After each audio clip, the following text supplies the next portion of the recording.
കാറ്റത്തെ കിളിക്കൂടിൻ്റെ പുതിയ പ്രമോ വിശേഷങ്ങളിലേക്ക് എല്ലാവർക്കും സ്വാഗതം. വീഡിയോ ആദ്യമായി കാണുന്നവരാണെങ്കിൽ സപ്പോർട്ട് ചെയ്ത് സബ്സ്ക്രൈബ് ചെയ്ത് ലൈക്ക് ചെയ്യാൻ മറക്കല്ലേ.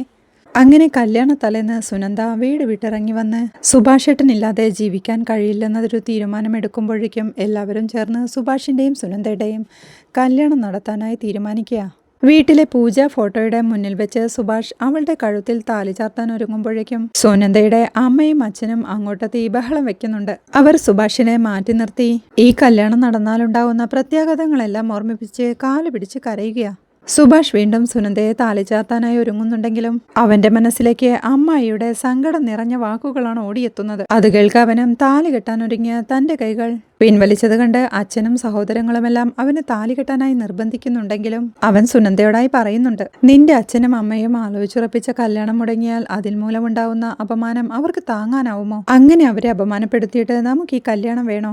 എല്ലാവരെയും സങ്കടത്തിലാഴ്ത്തി നമുക്ക് സന്തോഷമായി ജീവിക്കാൻ കഴിയോ എന്നൊക്കെ ചോദിക്കുന്നത് കേട്ട് ആശ്വാസത്തോടെ അമ്മായിയും അവളോട് തങ്ങളുടെ കൂടെ വരാനായി പറയുന്നുണ്ട്.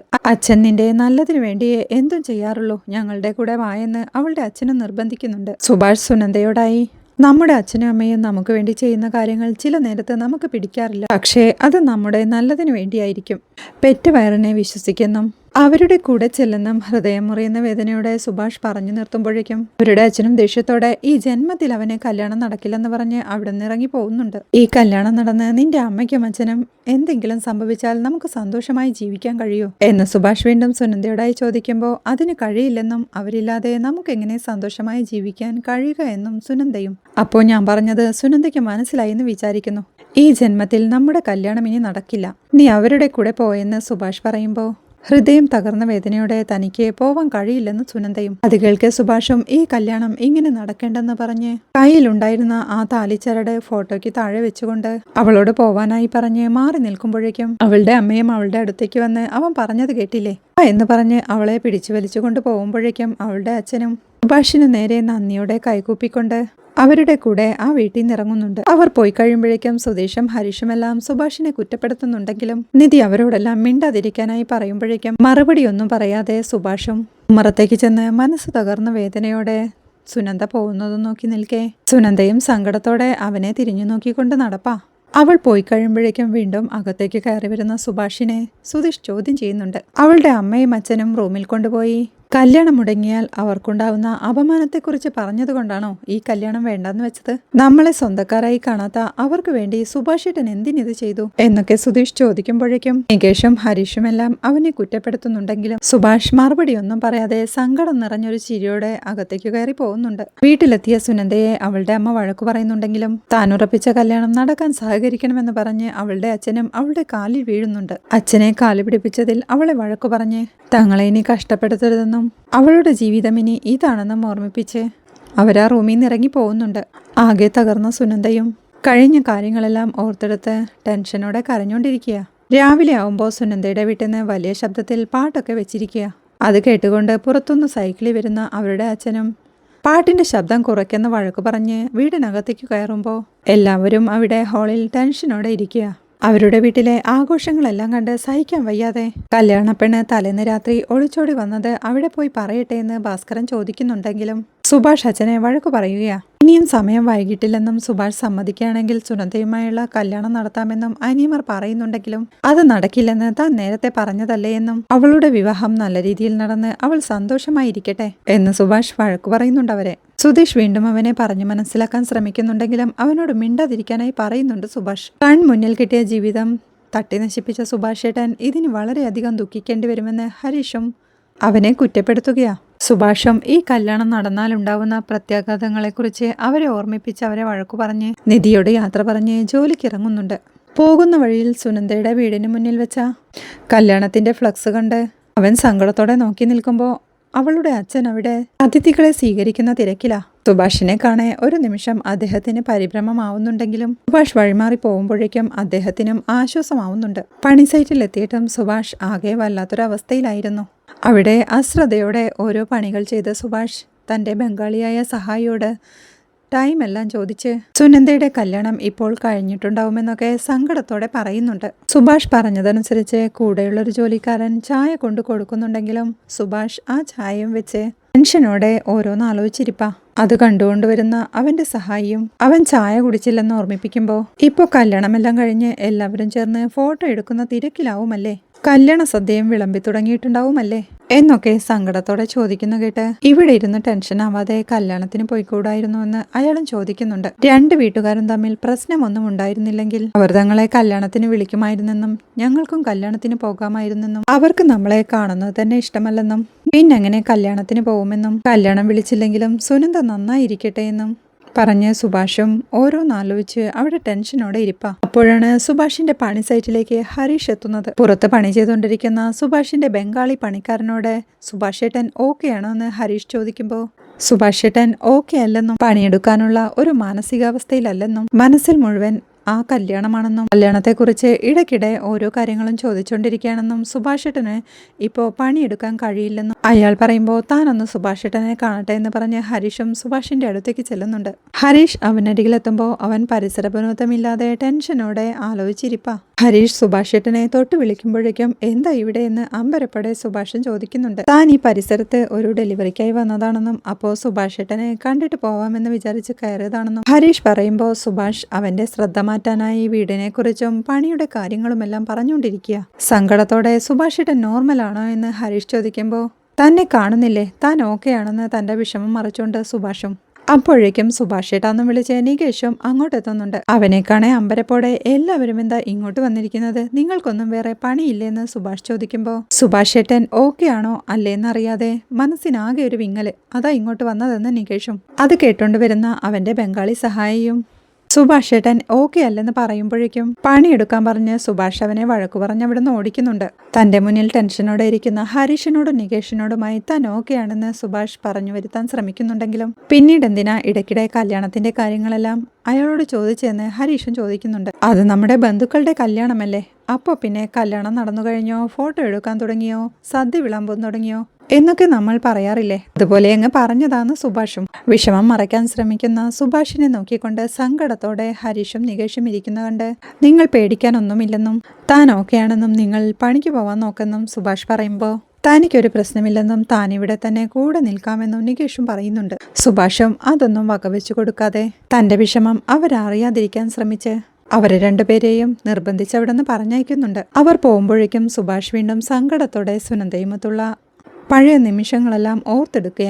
കല്യാണം തീരുമാനിച്ചതിന്റെ വിഷമത്തിൽ സങ്കടത്തോടെ തീർത്ത് പിടിച്ച് തന്നെ പൊട്ടിക്കരയുന്നു സുനന്ദയെയും താലികെട്ടാൻ ഒരുങ്ങിയ കൈ താൻ പിൻവലിക്കുന്നത് കണ്ട് സങ്കടത്തോടെ തന്നെ നോക്കി നിൽക്കുന്ന സുനന്ദയെയും അച്ഛനും അമ്മയും പിടിച്ചു വലിച്ചു കൊണ്ടുപോകുമ്പോൾ സങ്കടത്തോടെ തിരിഞ്ഞു നോക്കി നടന്നു പോകുന്ന സുനന്ദയുടെ മുഖവും ഓർക്കെ സുഭാഷ് കണ്ണു നിറഞ്ഞിരിക്കുമ്പോഴാണ് അവന്റെ സഹായിയായ ബംഗാളി വന്ന് എന്തു പറ്റി ചേട്ടാ എന്ന് ചോദിക്കുന്നത്. ഒന്നുമില്ലെന്നും തന്റെ കണ്ണിൽ പൊടി പോയതാണെന്നും പറഞ്ഞ് അവൻ പെട്ടെന്നു തന്നെ ഒരു തുണിയെടുത്ത് കണ്ണുനീർ തുടക്കുമ്പോഴേക്കും സുഭാഷേട്ടനെ കണ്ടാലേ അറിയാം സുഭാഷേട്ടന് വയ്യെന്നും വീട്ടിൽ പോയി റെസ്റ്റ് എടുക്കെന്നും അവൻ പറയുന്നുണ്ടെങ്കിലും റെസ്റ്റ് എടുക്കാൻ തനിക്കെന്താ പനിയാണോന്ന് സുഭാഷും. സുഭാഷ് വീട്ടിൽ പോയി റെസ്റ്റ് എടുക്കെന്നും താൻ ഇവിടുത്തെ കാര്യങ്ങളെല്ലാം നല്ലപോലെ നോക്കിക്കോളാം അയാൾ നിർബന്ധിച്ച് സുഭാഷിനെ അവിടുന്ന് വീട്ടിലേക്ക് പറഞ്ഞയക്കുന്നുണ്ട്. സൈക്കിളിൽ വീട്ടിലേക്ക് മടങ്ങുമ്പോഴും സുഭാഷിന്റെ കണ്ണുകൾ സുനന്ദയെ ഓർത്ത് നിറഞ്ഞു തൂവിക്കൊണ്ടേ അങ്ങനെ അവൻ സുനന്ദയുടെ വീട്ടുപടിക്കൽ എത്തുമ്പോഴാണ് അമ്പലത്തിൽ നിന്ന് കല്യാണം കഴിഞ്ഞ് സുനന്ദയും പയ്യനും കാറിൽ അങ്ങോട്ടെത്തുന്നത്. അവർ കാറിൽ നിന്ന് ഇറങ്ങുമ്പോഴേക്കും സുഭാഷും മനസ്സ് തകർന്ന് അവരെ തന്നെ നോക്കി നിൽപ്പാ.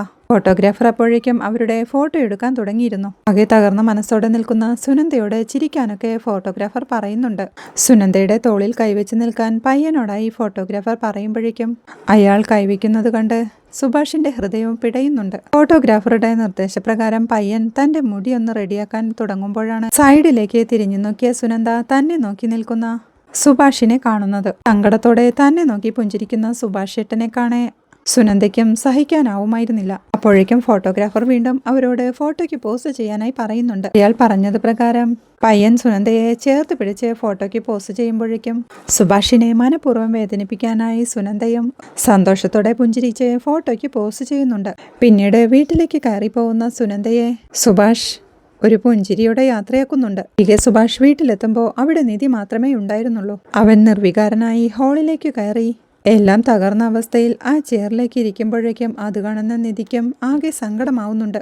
ആലോചനയിലിരിക്കുന്ന അവന്റെ അരികിലേക്ക് ചെന്ന് നിധി വിളിക്കുന്നുണ്ടെങ്കിലും അവനും ഞെട്ടിപ്പിടഞ്ഞ് ആലോചനയിൽ നിന്ന് എഴുന്നേൽക്കുമ്പോഴേക്കും എന്ത് പറ്റിയെന്ന് അവളും ചോദിക്കുക. ഒന്നുമില്ലെന്ന് പറഞ്ഞ് അവളോട് ഫുഡൊക്കെ കഴിച്ചോന്ന് ചോദിച്ച് ഒരു ചിരിയൊക്കെ വരുത്തിക്കൊണ്ട് അവൻ പെട്ടെന്ന് തന്നെ അടുക്കളയിലേക്ക് പോയി ഒരു ഗ്ലാസ് വെള്ളമെടുത്ത് കുടിച്ച് ഹാളിൽ തന്നെ അസ്വസ്ഥതയോടെ വന്നിരിക്കുമ്പോഴേക്കും നിധിക്കും വല്ലാതാവുന്നുണ്ട്. നിധി വീണ്ടും അവന്റെ അരികിലേക്ക് വരുമ്പോൾ വീണ്ടും അവൻ കഴിച്ചോ എന്ന് ചോദിക്കുമ്പോൾ കഴിച്ചെന്ന് പറഞ്ഞ് എന്തു പറ്റി, ശരീരത്തിന് സുഖമില്ലെന്ന് നിധിയും. അതൊന്നുമില്ലെന്നും തലവേദനയാണെന്നും സുഭാഷ് പറയുമ്പോൾ ഡോക്ടറെ കാണിക്കാൻ പോകണമെന്ന് നിധിയും. അതൊന്നും വേണ്ടെന്നും രാത്രി ഉറക്കമൊഴിച്ചതിന്റെ ക്ഷീണമാണെന്നും കുറച്ചു നേരം പോയി കിടന്നാൽ ശരിയാവുമെന്നും പറഞ്ഞ് സുഭാഷ് റൂമിലേക്ക് പോവാൻ തുടങ്ങുമ്പോഴേക്കും പെട്ടെന്ന് നടക്കുന്നതിനിടയിൽ അവൻ എവിടെയോ തട്ടി വീഴാൻ പോകുന്നുണ്ട്. അവനോട് കുറച്ചു നേരം വിശ്രമിക്കെന്ന് പറഞ്ഞ് അവനെ കസേരയിലേക്ക് ഇരുത്തി. അലിനെന്തെങ്കിലും പറ്റിയോന്ന് പരിഭ്രമത്തോടെ നിധി ചോദിക്കുന്നുണ്ടെങ്കിലും ഒന്നുമില്ലെന്നും താൻ ശ്രദ്ധയില്ലാതെ പോയതുകൊണ്ട് പറ്റിയതാണെന്നും കുറച്ചു നേരം കഴിഞ്ഞ് ശരിയാവുമെന്നും സുഭാഷും. അവന്റെ പരവേശവും അസ്വസ്ഥതയും ടെൻഷനും എല്ലാം കണ്ട് സുഭാഷ് ഏട്ടൻ ഓക്കെ അല്ലെന്ന് ചോദിച്ച് നിധി അവന്റെ കയ്യിൽ പിടിക്കുമ്പോഴേക്കും അവനും സങ്കടത്തോടെ അവളുടെ കൈ പിടിച്ചെടുത്ത് ആ കൈ തന്റെ നെറ്റിയിലേക്ക് ചേർത്ത് വെച്ച് പൊട്ടിക്കരയുന്നുണ്ട്. തന്റെ മുന്നിലിരുന്ന് പൊട്ടിക്കരയുന്ന സുഭാഷേട്ടന്റെ സങ്കടം കണ്ട് സഹിക്കാനാവാതെ എന്തു പറ്റിയെന്ന് കരച്ചിലൂടെ നിധി ചോദിക്കുമ്പോൾ അവനും കരച്ചിലടക്കി തന്റെ കണ്ണീരെല്ലാം തുടച്ചുകൊണ്ട് ഒന്നുമില്ലെന്ന് പറഞ്ഞ് ആശ്വസിക്കാൻ ശ്രമിക്കുന്നുണ്ടെങ്കിലും വീണ്ടും സങ്കടം സഹിക്കാനാവാതെ പൊട്ടിക്കരയുകയാ. സങ്കടത്തോടെ അവൻ നിധിയോടായി പറയുന്നുണ്ട് താൻ സുനന്ദയെ കണ്ടെന്നും കല്യാണം കഴിഞ്ഞ് അമ്പലത്തിൽ നിന്ന് വീട്ടിലേക്ക് വരുന്ന വഴിയായിരുന്നുവെന്നും സുനന്ദയെ കാണരുതെന്ന് താൻ വിചാരിച്ചിരുന്നെന്നും പക്ഷേ മറ്റൊരാളുടെ താലിയും അണിഞ്ഞ് താൻ ഇന്നവളെ കണ്ടെന്ന് പറഞ്ഞ് അവൻ വീണ്ടും പൊട്ടിക്കരയുന്നുണ്ട്. എന്താണെന്നറിയില്ല, തനിക്കിന്ന് ഒരു ജോലിയും ചെയ്യാൻ കഴിഞ്ഞില്ലെന്നും അവിടെ ഇരുന്ന ശരിയാവില്ലെന്നും വിചാരിച്ച വീട്ടിലേക്ക് തിരിച്ചു വന്നതെന്നും അവളെ കാണരുതെന്ന പ്രാർത്ഥനയായിരുന്നുവെന്നും പക്ഷേ കാണരുതെന്ന് ആഗ്രഹിച്ച വേഷത്തിൽ താൻ അവളെ കണ്ടെന്നും അവൾ നല്ല പെൺകുട്ടിയാണെന്നും തനിക്ക് അവളെ ഒരുപാട് ഇഷ്ടമാണെന്നും സുഭാഷേട്ടൻ എന്നെ ഇഷ്ടമല്ലേന്ന് അവൾ എത്രയോ തവണ എന്നോട് ചോദിച്ചിട്ടുണ്ട്. പക്ഷേ ഞാൻ ഒരു തവണ പോലും അവളെ എനിക്ക് ഇഷ്ടമാണെന്ന് തുറന്നു പറഞ്ഞതേയില്ല. എല്ലാ ദിവസവും എന്നെ കാണാനായി ആ അടുക്കളവാതിൽ വഴി വന്ന് സുഭാഷേട്ടാന്നും വിളിച്ച് സ്നേഹത്തോടെ അവൾ വരും. അവൾ വീട്ടിൽ വരുന്ന സമയത്ത് എനിക്കും വളരെ സന്തോഷമാണ്. അവൾ വന്നുപോയതിനു ശേഷവും അവളുടെ സംസാരവും ചിരിയുമെല്ലാം വീണ്ടും ഓർത്തോർത്ത് ഞാൻ സന്തോഷിക്കും. ഈ നാട്ടിൽ ഞങ്ങളുടെ കുടുംബത്തെ ഒരാൾ പോലും ഒരു കുടുംബമായി കണക്കാക്കിയില്ല. സ്വന്തക്കാരായ അമ്മായും വല്യച്ഛനും പോലും ഞങ്ങളെ ഒരു വിലയില്ലായിരുന്നു. അതൊന്നും ഗൗനിക്കാതെ സുനന്ദ എന്നും ഇവിടെ വരുമായിരുന്നു. അവളെ ഇവിടെ വരുന്നത് ഇഷ്ടപ്പെടാതെ അവളുടെ അമ്മയുടെ കയ്യിൽ നിന്ന് അവൾക്ക് നല്ല അടിയും കിട്ടുമായിരുന്നു. അടി കിട്ടിയാലും പിന്നെയും അവൾ ചിരിച്ച മുഖത്തോടെ ഇങ്ങോട്ട് തന്നെ വരും. ഞങ്ങളെ ഒരു മനുഷ്യരായി കണക്കാക്കിയത് അവൾ മാത്രമാണെന്നും തനിക്ക് അവളെ ഒരുപാട് ഇഷ്ടമാണെന്നും ചെറിയ കുട്ടിയായിരുന്ന കാലം തൊട്ടേ അവൾ ഇങ്ങോട്ട് വരാറുണ്ടായിരുന്നുവെന്നും അന്ന് തൊട്ടേ തനിക്ക് അവളെ ഇഷ്ടമായിരുന്നെന്നും പക്ഷേ അക്കാര്യം താൻ വായ തുറന്ന് അവളോട് പറഞ്ഞില്ലെന്നും സുനന്ദയോടത് അന്നേ തുറന്നു പറയണമായിരുന്നുവെന്ന് തനിക്ക് തോന്നുന്നതെന്ന് പറഞ്ഞ് സുഭാഷ് നിധിയുടെ മുന്നിലിരുന്ന് പൊട്ടിക്കരയുകയാ. അന്നേ താനത് തുറന്നു പറഞ്ഞിരുന്നെങ്കിൽ അവൾ ഉറപ്പായും ഈ കല്യാണം നടത്തില്ലായിരുന്നു. അത്രയ്ക്കും സഹിക്കാൻ പറ്റാഞ്ഞിട്ടല്ലേ അവൾ ഇന്നലെ രാത്രി ഇങ്ങോട്ടോടി വന്നത്. പക്ഷേ എന്നെ കൊണ്ടൊന്നും ചെയ്യാൻ കഴിഞ്ഞില്ല. എവിടെയായാലും അവൾ നന്നായിരിക്കട്ടെ. ജീവിതകാലം മുഴുവൻ അവൾ സന്തോഷമായിരിക്കട്ടെ. അവൾക്ക് ഒരു സങ്കടവും വരാതെ അവൾ നന്നായിരിക്കട്ടെ എന്ന് തന്റെ മനസ്സിലുള്ള വിഷമങ്ങളൊക്കെയും തുറന്നു പറഞ്ഞ് അവൻ പൊട്ടിക്കരയുമ്പോഴേക്കും ആകെ തകർന്നിരിക്കുന്ന അവനെ കണ്ട് നിധിയും സങ്കടത്തോടെ അകത്തുപോയി ഒരു ഗ്ലാസ് വെള്ളം എടുത്തു കൊണ്ടുവന്ന് അവന് കുടിക്കാനായി കൊടുക്കുന്നുണ്ട്. വീണ്ടും സുഭാഷ് മനസ്സിൽ അടക്കി വെച്ച സങ്കടങ്ങളെല്ലാം അണ പൊട്ടി ഒഴുകുമ്പോഴേക്കും അത് കണ്ട് സഹിക്കാനാവാതെ നിധിയും മുന്നിൽ നിന്ന് കരയുന്ന കണ്ട് തന്റെ കണ്ണു തുറച്ചുകൊണ്ട് സുഭാഷും അവളോട് സോറി പറയുന്നുണ്ട്. എല്ലാ സങ്കടങ്ങളും മനസ്സിൽ അടക്കി വെക്കാൻ തനിക്ക് കഴിഞ്ഞില്ലെന്നും അതാണ് കരഞ്ഞു പറഞ്ഞതെന്നും തന്നോട് ക്ഷമിക്കെന്നും പറഞ്ഞ് സുഭാഷും സങ്കടത്തോടെ അവിടെ നിന്ന് എഴുന്നേറ്റ് പോകുമ്പോഴേക്കും നിധിയും സങ്കടത്തോടെ കരഞ്ഞുകൊണ്ട് നിൽപ്പാ. പിന്നീട് നിധിയുടെ മുന്നിൽ പൊട്ടിക്കരഞ്ഞ കാര്യവും പറഞ്ഞ് സുഭാഷ് സ്വയം പഴിക്കുന്നുണ്ട്. ഇതികൾക്ക് നിധിയും അവനെ ആശ്വസിപ്പിച്ചുകൊണ്ട് ആരുടെയെങ്കിലും മുന്നിൽ മനസ്സ് തുറക്കുന്നത് നല്ലതാണെന്നും മനസ്സിലെ ഭാരമൊഴിയുമെന്നും തന്നോട് പറഞ്ഞത് നന്നായെന്നും അവനെ ആശ്വസിപ്പിച്ച് അവനെ ചായയെല്ലാം ഉണ്ടാക്കി കൊടുക്കുന്നുണ്ട് നിധി. അപ്പോഴേക്കും അങ്ങോട്ടെത്തുന്ന നികേഷും സുഭാഷ് ഏട്ടൻ നേരത്തെ വീട്ടിലെത്തിയത് കണ്ട് എന്തു പറ്റിയെന്ന് ചോദിക്കുമ്പോൾ സുഭാഷ് ഏട്ടന് തലവേദനയാ, അതുകൊണ്ടാണ് നേരത്തെ വീട്ടിലെത്തിയതെന്ന് നിധിയും. വീണ്ടും അവൻ സംശയത്തോടെ ഓരോന്ന് ചോദിക്കാൻ തുടങ്ങുന്നുണ്ടെങ്കിലും നിധി അവനെ വഴക്കു പറയുകയാ. പിന്നീട് നിധി സുധീഷിനെ വിളിച്ച് സുഭാഷ് ഏട്ടൻ പൊട്ടിക്കരഞ്ഞ കാര്യമെല്ലാം പറയുന്നുണ്ട്. സുഭാഷ് ഏട്ടന്റെ മാനസികാവസ്ഥ ശരിയല്ലെന്നും അത് കാണേ തനിക്കും ടെൻഷനായെന്നും അതുകൊണ്ടാണ് സുധീഷിനെ വിളിച്ചതെന്നും അവൾ പറയുമ്പോൾ ജോലി കഴിഞ്ഞ ഉടനെ തന്നെ അങ്ങോട്ടെത്താമെന്ന് സുധീഷ് പറയുന്നുണ്ടെങ്കിലും തന്റെ മനസ്സിലെ ടെൻഷൻ കൊണ്ട് വിളിച്ചു പോയതാണെന്നും ജോലിയെല്ലാം തീർത്ത് സാവധാനം മടങ്ങിയെത്തിയാൽ മതിയെന്നും പറഞ്ഞ് നിധിയും കോൾ വയ്ക്കുകയാ. സുഭാഷ് ഏട്ടനെ കുറിച്ച് നിധി പറഞ്ഞ കാര്യങ്ങളോർത്ത് സുധീഷിനും ആകെ ടെൻഷൻ ആവുന്നുണ്ട്. ഇത്രയുമാണ് ഇന്നത്തെ എപ്പിസോഡിലെ വിശേഷങ്ങൾ. വീഡിയോ ഇഷ്ടമായാൽ സപ്പോർട്ട് ചെയ്ത് സബ്സ്ക്രൈബ് ചെയ്ത് ലൈക്ക് ചെയ്യാൻ മറക്കല്ലേ.